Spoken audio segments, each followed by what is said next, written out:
Assalamualaikum warahmatullahi wabarakatuh. Banyak gitu yang belum tahu terkait dengan program keluarga harapan ini. Yang akhirnya banyak muncul pertanyaan-pertanyaan seperti berapa sih besaran bantuan program keluarga harapan per komponen gitu. Itu banyak pertanyaan. Dan kenapa bantuan sosial program keluarga harapan itu tiap keluarga penerima manfaatnya berbeda-beda.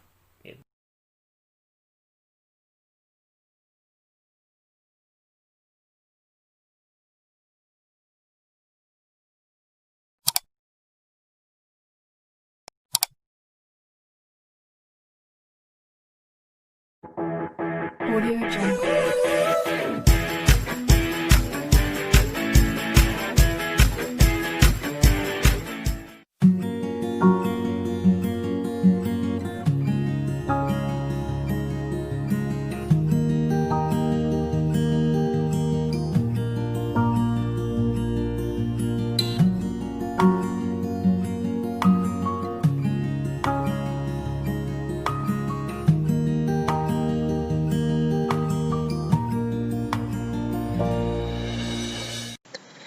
Nah, tadi dari beberapa pertanyaan itu, berapa sih besaran bantuan PKH gitu per komponennya?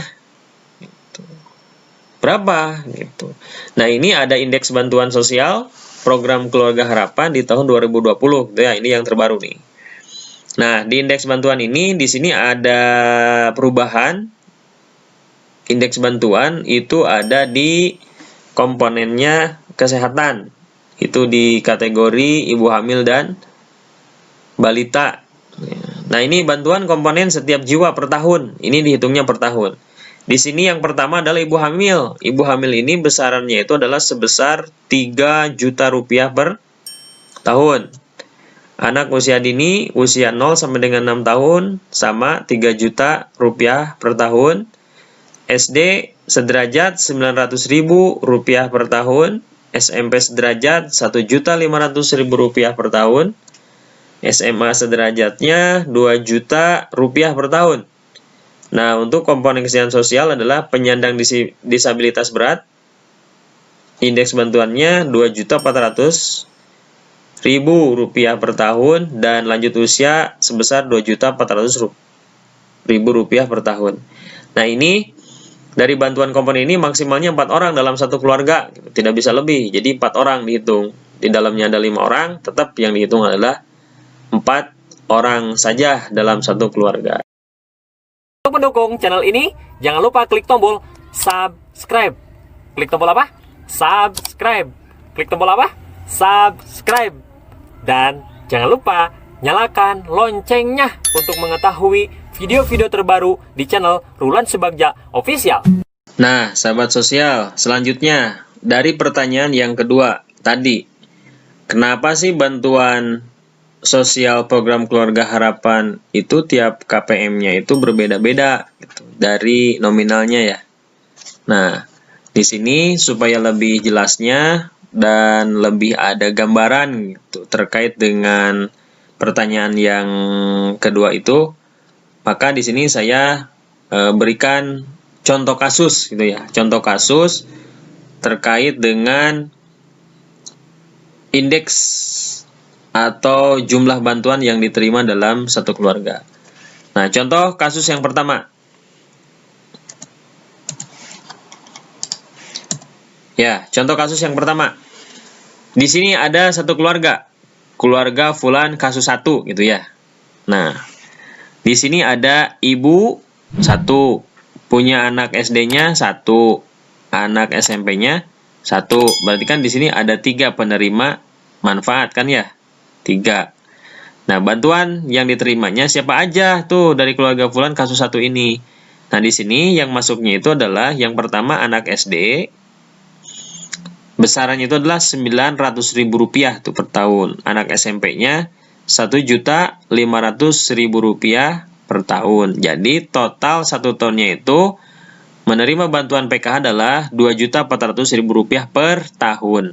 Nah, jadi total 2.400.000 dalam 1 tahun ini tinggal dibagi 4. Kenapa dibagi 4? Karena dalam 1 tahun itu dilakukan 4 kali penyaluran. Dibagi 4 sama dengan Rp600.000 per sekali per 1 tahap. Gitu ya. Jadi dalam 1 tahap si keluarga Fulan kasus 1 ini menerima bantuannya itu adalah Rp600.000 gitu. Ada gambaran ya? Ya, ini masih gampang, cuma ibu, anak, ngerti itu mah. Oke, kita lanjutkan. Contoh kasus yang kedua. Contoh kasus yang kedua. Sini ada keluarga Fulan, kasus 2. Nah, di sini. Di sini itu ada ibunya hamil. Itu kan 1 ya, ibunya hamil. Ternyata ibu ini sebelumnya punya anak tuh, usia dini 2 anak. Ya mungkin yang 1 5 tahun, yang 1 2 tahun gitu ya. Terus hamil lagi, kan nggak tahu.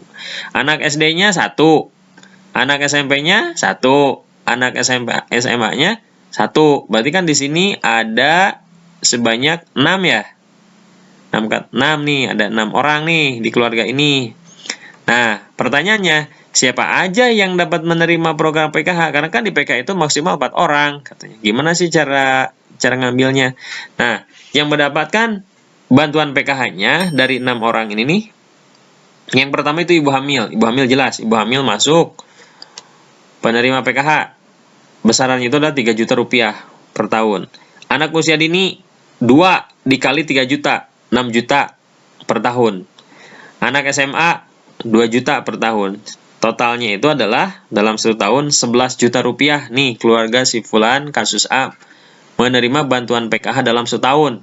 Wow, besar sekali, dahsyat ya.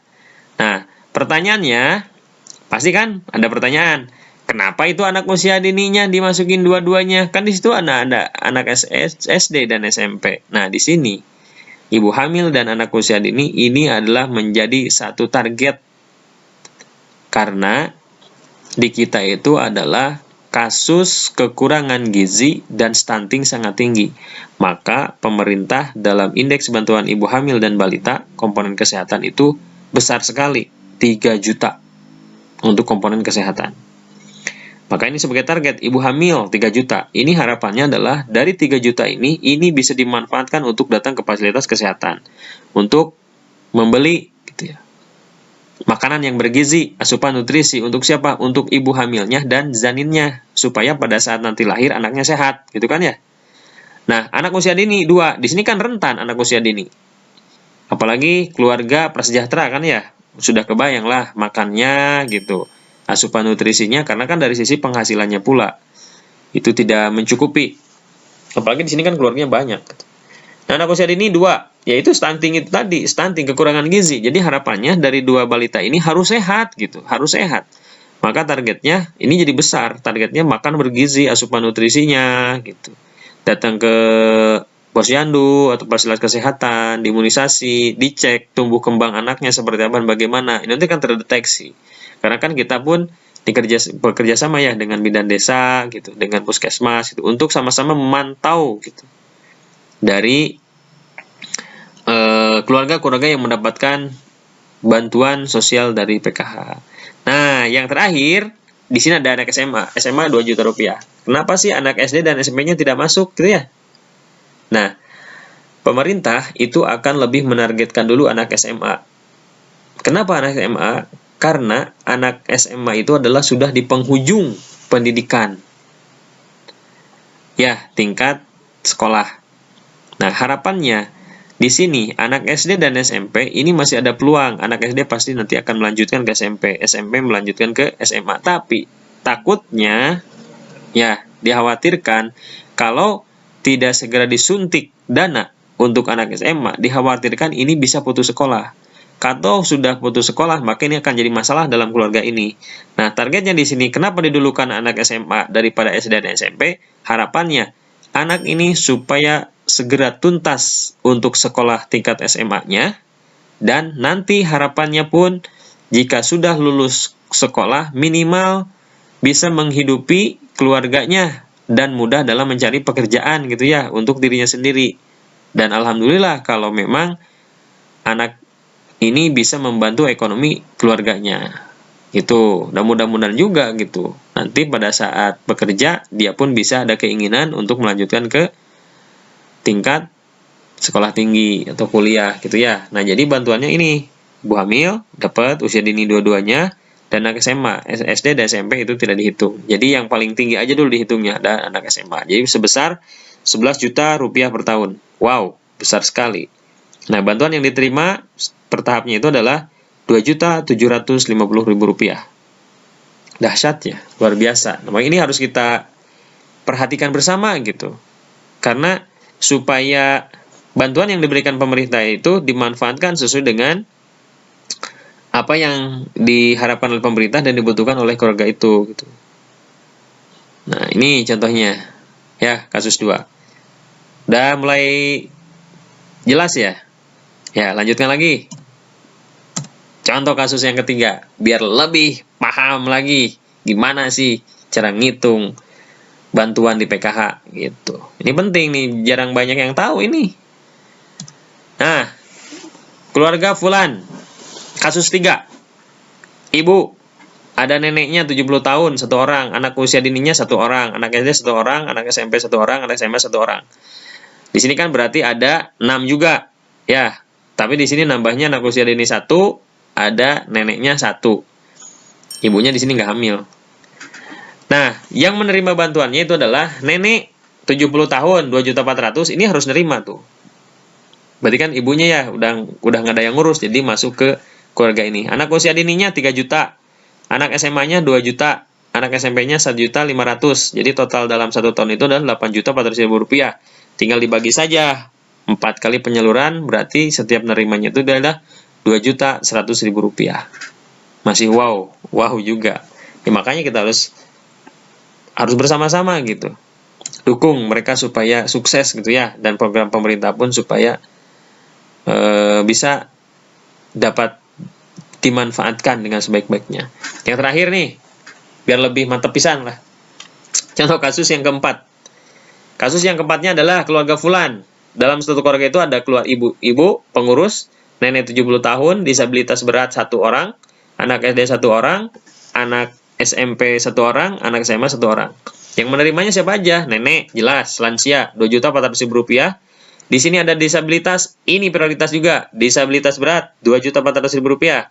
SMA dan SMP, SD tidak, ya karena tertingginya itu adalah SMA dan SMP, maksimal 4 orang dalam satu keluarga penerimanya, 2 juta dan 1.500.000. Total dalam 1 tahun adalah 8.300.000 rupiah. Jadi maksimal yang diterima per tahap itu adalah 2.075.000 rupiah. Itu sahabat sosial, 4 contoh kasus yang mudah-mudahan ini bisa menjadi satu gambaran yang jelas.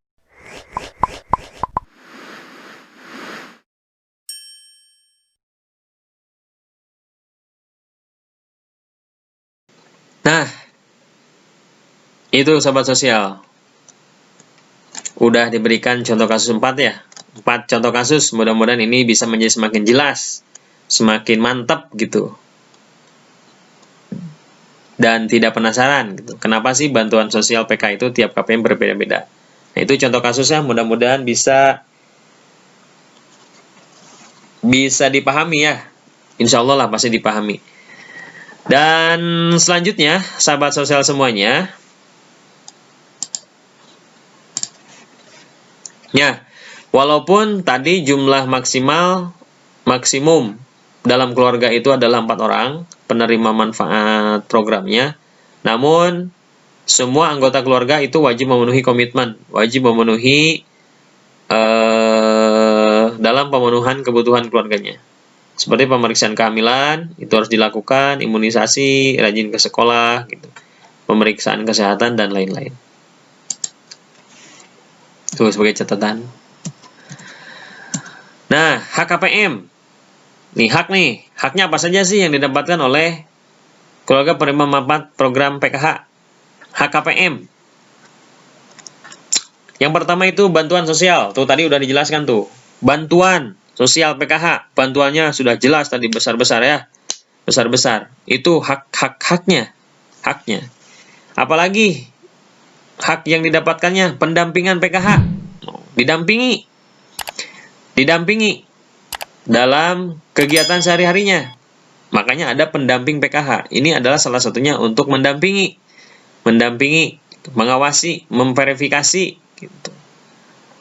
Terus diverifikasi, terus diperhatikan gitu. Bagaimana sekolahnya, bagaimana kegiatan, kunjungan ke posyandunya gitu. Bagaimana bantuannya, apakah diterima sesuai dengan yang diberikan oleh pemerintah atau tidak gitu. Itu harus dipastikan. Harus dipastikan tepat sasaran, tepat jumlah gitu. Itu sama pendamping PKH. Jadi terus didampingi, jangan sampai bantuannya itu tidak sesuai dengan apa yang telah diberikan oleh pemerintah, maka didampingi dan diawasi. Itu. Yang ketiganya, mendapatkan pelayanan di fasilitas kesehatan, itu hak. Fasilitas pendidikan atau di fasilitas kesejahteraan sosial. Dan yang keempatnya adalah program bantuan komplementer, itu bisa lagi tambahan bantuan program di bidang kesehatan seperti dapat KIS ya, Kartu Indonesia Sehat. Pendidikannya dapat KIP gitu. Indonesia Pintar, subsidi energi, dapat gas 3 kilo. Di ekonomi, perumahan, dan pemenuhan kebutuhan dasar lainnya. Ya kan kayak subsidi listrik yang kayak gitu kan, itu komplementer. Itu HKPM. Ya, itu sesuai dengan Peraturan Menteri Sosial Nomor 1 Tahun 2018 tentang Program Keluarga Harapan. Itu adanya di pasal 6. Silakan teman-teman cari, teman-teman akses supaya kita sama-sama tahu gitu. Bagaimana sih program Keluarga Harapan itu? Nah, kewajiban KPM Program Keluarga Harapan, KPM PKH. Apa sih kewajibannya? Nah, ini ada kewajiban yang pertama. Untuk pengurus si ibunya, pengurus di keluarga tersebut, kewajiban pengurus adalah harus selalu mengikuti kegiatan pertemuan kelompok atau P2K2. Ya, itu pertemuan peningkatan kemampuan keluarga P2K2. Nah, di sini nanti akan dibahas. Di sini ada 5 modul ya, ada 6 modul. Di sini dibahas bagaimana cara kita mengasuh dan mendidik anak, bagaimana cara mengelola keuangan dalam keluarga dan memulai usaha gitu. Kekerasan dalam keluarga, terus lagi ada kesehatan gizi ibu hamil dan balita gitu. Terus lagi ada kesejahteraan sosial lansia dan disabilitas. Di sini dibahas, maka nih pengurus harus datang, ini suatu kewajiban untuk pengurusnya. Kewajiban untuk komponen kesehatan. Di sini bayi 0 sampai 1 tahun, ibu hamil atau nifas, anak usia dini sampai dengan 6 tahun. Ini harus mengikuti kegiatan-kegiatan di kesehatan. Seperti datang ke posyandu gitu ya. Kalau ibu hamil tuh dicek gitu, bagaimana asupan nutrisi dan sebagainya. Kalau bayi anak usia dini itu bagaimana tumbuh kembangnya gitu. Dan sebagainya lah kewajibannya. Kewajiban anggota keluarga komponen pendidikan. Nah, komponen pendidikan tadi ada anak SD, anak SMP, dan anak SMA. Kewajibannya itu adalah anak tersebut minimal kehadiran di sekolahnya itu per bulan itu 85%. Jadi diharapkan ya minimal 85% itu harus hadir ke sekolah mengikuti kegiatan pembelajaran itu. Dan yang keempat, kewajiban anggota keluarga komponen KESOS adalah lanjut usia 70 tahun dan penyandang disabilitas berat itu mendapatkan home care gitu, kunjungan gitu ya. Nah, kunjungan, diajak diskusi, ngobrol bareng, atau daycare, diajak jalan-jalan gitu. Itu minimal 1 kali dalam 1 tahun. Ya, dan ini ada sanksi juga buat KPM. Jadi ada hak, ada kewajiban, ada sanksinya juga gitu. Karena ini adalah sebagai kontrol ya. Nah, apabila KPM tidak memenuhi kewajiban, maka akan dikenakan sanksi, itu berupa penangguhan bantuannya atau penghentian bantuan sosial PKH. Jadi kalau berturut-turut tidak kewajiban yang tidak dilakukan, maka itu bisa ditangguhkan bantuannya ataupun bisa diberhentikan bantuan PKH. Maka di sini penting kerjasama masyarakat, pemerintah setempat dengan pendamping, dengan penerima manfaat juga, supaya ini menjadi motivasi gitu. Sok atuh gitu kan, mumpung dapat program dari pemerintah diperhatikan, maka manfaatkan dengan sebaik-baiknya. Anak sekolah sok sekolah sampai selesai. Anak balita sok periksa supaya tidak kekurangan gizi. Nah, di sini kan ada. Mau kemana nak? Mau ke bank, cek uang PKH. Kok balik lagi? Lupa mak kan nggak pernah datang ke P2K2 tiap bulan, jadi uangnya nggak cair. Saja ya. Nah, itu saja. Terima kasih. Mudah-mudahan bisa menjadi informasi yang bermanfaat dan membuat satu gambaran gitu yang bisa menjadikan lebih paham, oh apa sih program PKH itu dan seperti apa dan bagaimana. Sebetulnya nanti di video-video berikutnya akan kita bahas lagi terkait dengan kegiatan-kegiatan apa saja yang dilakukan di program Keluarga Harapan ini. Itu saja ya, mudah-mudahan bermanfaat. Ya, sahabat sosial semuanya, itu yang bisa disampaikan. Mudah-mudahan sahabat sosial semuanya sekarang semakin ada gambaran yang lebih jelas, yang lebih lengkap, dan mudah-mudahan bisa bermanfaat. Terima kasih sudah menonton video ini sampai dengan selesai. Dan jangan lupa kalau ada pertanyaan silahkan tulis di kolom komentar. Insya Allah nanti kita akan diskusikan lagi bersama. Dan itu saja yang bisa disampaikan. Terima kasih atas perhatiannya. Assalamualaikum warahmatullahi wabarakatuh.